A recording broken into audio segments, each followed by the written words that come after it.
Ashoka movie ನೋಡಿದ್ದೀವಿ. ಮೂವಿಗೆ ಹಂಗೆ ಹೇಳೋದಿಲ್ಲ, ಡೈಲಾಗ್ ಕೊಡೋದು ಹೇಳ್ತೀನಿ ಕೇಳಿ.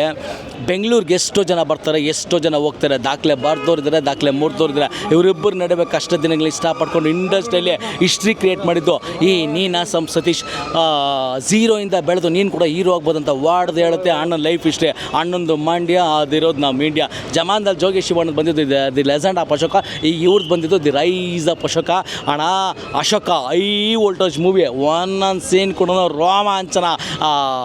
ಸತೀಶ್ ನೀನಾಸಂರ ಆಕ್ಷನ್ ಬೇರೆ ಲೆವೆಲ್ಲು, ಅಂದರೆ ಡಿಫ್ರೆಂಟ್ ವೆರೈಟಿ ಪಾತ್ರದಲ್ಲಿ ಇದುವರೆಗೂ ನಾವು ನೋಡಿರಲ್ಲ. ಆ ರೇಂಜು ಆ ಥರ ಒಂದು ಡಿಫ್ರೆಂಟ್ ಪಾತ್ರದಲ್ಲಿ ಅವ್ರು ಕಾಣಿಸ್ಕೊಂಡಿರೋ ಮಸ್ತಾಗಿದೆ ಅಣ್ಣ. ಇನ್ನು ನಮ್ಮ ಸಪ್ತಮೇಗೌಡ ಅವರು ಲಂಗಾದಾವಣೆ ಹಾಕ್ಕೊಂಡು ಲಕ್ಷಣವಾಗಿ ಸೈಕಾಗಿ ಲೈಕ್ ಆಗೋ ಲೆವೆಲ್ಗೆ ಆಕ್ಷನ್ ಮಾಡವ್ರೆ. ಪಾತ್ರಕ್ಕೆ ಪರ್ಫೆಕ್ಟಾಗಿ ಶೂಟ್ ಆಗವ್ರೆ. ಅವ್ರು ಬಿಟ್ಟರೆ ಈ ಪಾತ್ರ ನೀನು ಯಾರು ಮಾಡೋಕ್ಕಾಗಲ್ಲ. ಆ ರೇಂಜ್ಗಿದೆ ಅವ್ರ ಆಕ್ಷನ್ನು, ಸಖತ್ತಾಗಿದೆ. ಇನ್ನು ಸಿನಿಮಾ ಹೇಳ್ಬೇಕಂತಂದರೆ ಒಂದು ಹಳ್ಳಿನಲ್ಲಿ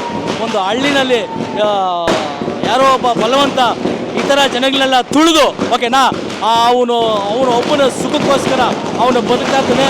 ಅಂಥವನ್ನ ತುಳಿದು ಜನ ಇದು ಮಾಡೋದೇ ಒಂದು ಒಳ್ಳೆ ಸ್ಟೋರಿ. Voice system sir.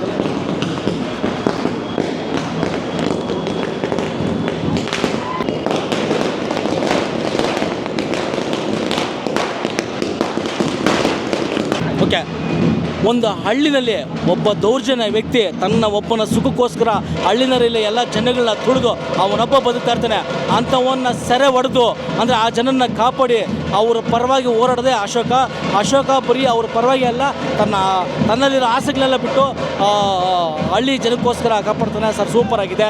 ಸಿನಿಮಾದಲ್ಲಿ ಆಕ್ಷನ್ ಮಾಡಿರೋಂಥ ಸಂಪತ್ ಆಗಿರ್ಬೋದು, ಡ್ರ್ಯಾಗನ್ ಮಂಜು ಆಗಿರ್ಬೋದು, ಜಗಪ್ಪ ಆಗಿರ್ಬೋದು, ರವಿಶಂಕರ್ ಆಗಿರ್ಬೋದು, ಯಶ್ ಶೆಟ್ಟಿ ಆಗಿರ್ಬೋದು ಸರ್, ಎಲ್ಲ ಟೋಟಲಿ ಸಖತ್ತಾಗಿ ಆಕ್ಷನ್ ಮಾಡಿದ್ರೆ ಒಂದು ಒಳ್ಳೆ ಮೂವಿ. ಸೂಪರ್ ಆಗಿದೆ. ಬರೀ ಕ್ಲೈಮ್ಯಾಕ್ಸ್ಗೆ ದುಡ್ಡು ಕೊಡ್ಬೋದು ಸರ್, ಆ ರೇಂಜ್ಗಿದೆ. ಸಖತ್ತಾಗಿದೆ. ಜೈ ಅಶೋಕ, ಜೈ ಸಪ್ತಮೇಗೌಡ.